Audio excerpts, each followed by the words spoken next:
In this video, we're going to be talking about how I got a tech sales job with no direct tech sales experience in 2025 and how I actually transitioned from biomedical science and being a healthcare assistant to working in tech sales or working in tech. So for starters, hi guys, my name is Nachi in 4K, and today I'm going to be going through how essentially the whole switcheroo happened. Transitioning is actually not that easy, but it is possible, and this is for anyone out there who's ever wondered how to do it. What is tech sales? Tech and sales, essentially. For example, let's say TikTok, let's say Instagram, let's say Facebook, they're going to have people that are going to win business for the tech company. And in tech sales, that's essentially what it is that you do. Every single company has a sales department, and tech sales is literally just what it is. Tech sales, your job is essentially to make money or to build business or to win business for a technological company. And this is so great for people who don't have coding experience, because it's not something, you don't need to know how to code, you just need to understand technology and be able to not only sell it but explain it in layman's terms to somebody else who might not have expert level knowledge. You don't need a computer science degree. All you really need is a great personality. You have to be tenacious, you have to be resilient, and you have to learn how to be good with people or know how to talk to people, speak with people, build rapport with people. So how did I actually transition into tech sales? So the first thing that I did was to start gathering as much industry knowledge as possible.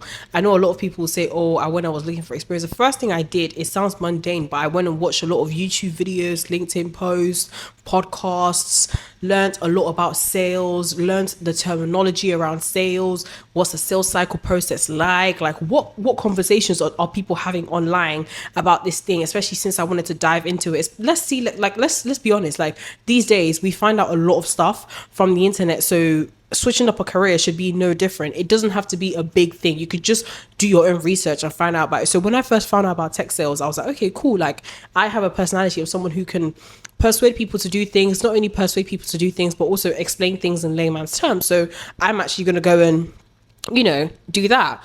First thing I did was look for information online. Then the second thing that I did was to get customer service experience, right? Because remember, I was transitioning from being a healthcare assistant. I had a biomedical science degree, and when I put my healthcare assistant, if you don't know what a healthcare assistant is, it's people who help nurses in hospital to care for people. Like, you're basically like you provide personal care. So that was my job, and that job, it had a lot of transferable skills, but in reality, if you put that on your CV, 9 out of 10, once they see you've worked in a hospital, they don't see how it correlates with a tech company, right? Whilst a lot of people will tell you, it's so easy to use your soft transferable skills to do this, to do that. Personally, I advise going to get some admin experience or some customer service experience, which is what I did. It wasn't that difficult. When you've been a healthcare assistant before, it's not that difficult to step into a customer service role, right? So what I went and did was I went and got an admin, a job, right? A temp job, gained the experience there, learnt the basics of customer service, just to put it on my CV as well. When I was looking for tech sales jobs before my customer service experience, radio silence, I was even going for assessment days, I just could not get my foot in. And I strongly believe is that when you have that customer service experience, it not only goes well on your CV, but it also comes across in how you operate as a candidate. Because if you know how the ins and out of corporate work, you navigate the interview process a lot easier. For a lot of people, it might not be the same, but for me, this was just the case, because I think healthcare is very, very, very, very different from the corporate world. It's very different from the office environment. And if you've not had any exposure to the office environment, tech sales right now is quite popular and cutthroat to get into. I'm not saying that you can't, but if you want to get into it and you want to have a good start in starting ground, I would advise that you get some office experience elsewhere if you have zero office experience whatsoever. So after gaining my customer service experience, I also did an AI driven software engineering bootcamp. Now, this is not compulsory, nor is it necessary. However, I did this because I realized that for tech sales, or for tech, right? We're in a technological era where AI is the in thing. I did this to get myself ahead of the crowd, right? I did this for also my own knowledge, to understand how AI is being applied and how I can sell AI better. So this actually made me stand out on my CV. It was like an 8-week boot camp. I did it from home, and it was for free as well, government funded. I did it and I passed it. I did it not only for it to look good on my CV, but also for me to get a better understanding. And when recruiters saw this on my CV, obviously it stood out because it shows that you're self-motivated individual. What I will say is, if you have no experience and you're trying to break into a field, don't listen to people who just tell you, oh, all you need is transferable skills, because chances are, if you're young, you've never worked a job before, and you don't have any experience in that field, you need to show how dedicated you are. You need to show that you are super, super educated in that sector. You don't just come with your, oh, I used to be a healthcare assistant, but of course, give me this textile job, give me the contract, I can do it. So in my experience, it just didn't make sense to me. And also because I'd also tried so many times and I'd failed. And it wasn't until I put that AI-driven software engineering bootcamp on my CV, and it wasn't until I put that admin or customer service experience on my CV that I actually started getting reasonable interviews and callbacks. Then the third thing I did was using LinkedIn to scan for jobs. Like, using LinkedIn helps so much. And another thing I'll say is stop mass applying to jobs. I know it sounds crazy, right? But doing 5 focused applications or 5 to 10 focused applications in a week will get you a lot further than applying to just 100 jobs without tailoring your CV, without tailoring your cover letter, etc. You will waste so much time mass applying to jobs. No matter how desperate you are, you have to calm down and look for what you actually want and what you actually can do. So another thing that I did to actually help me get more successful in my job search, like now we've covered the experience part, another thing I did to get more successful with my job search was absolutely using ChatGPT to tailor my CV to the job description, because there's this thing called an applicant tracker system, ATS, right?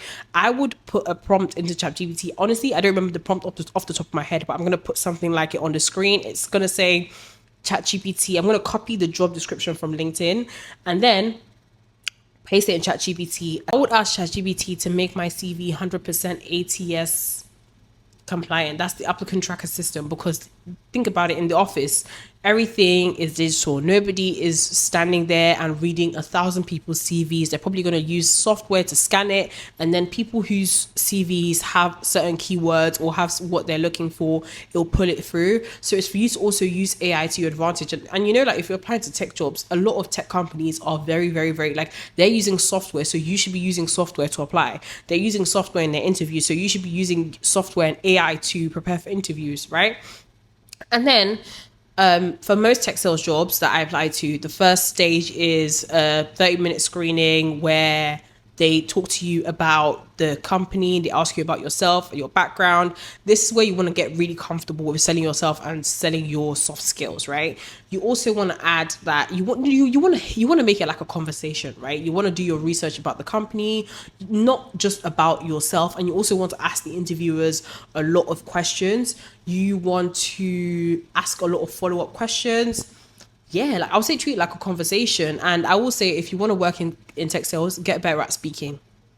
Get better at becoming more personable, and get more curious. You want to showcase your curiosity. For certain tech sales jobs, who, in my opinion, now that I look back at it, I actually wouldn't want to work in an office where they just want money hungry people. You do have to have your own standards in terms of what you're looking for, because when I was applying for tech sales jobs before, when I didn't really know a lot, they would just want you to say, oh, I'm financially motivated, I'm hungry. But in my opinion, to be a successful SDR, it takes a lot more than just wanting money. You have to be resilient. You have to have grit. You have to show that you can persevere even on difficult days, because boy, oh boy, you will have difficult days in tech sales. It's just part of that, the pendulum swinging back and forth. But that doesn't mean that the good days that you have are not great and you don't feel like, you know, on top of the world when you do achieve or have your good days. But this is everything that helped me get into tech sales. Comment down below if you have anything that you would like me to add, and thank you guys for watching. Don't forget to subscribe to my channel for more, and let me know what kind of videos you'd like to see from me next. Okay.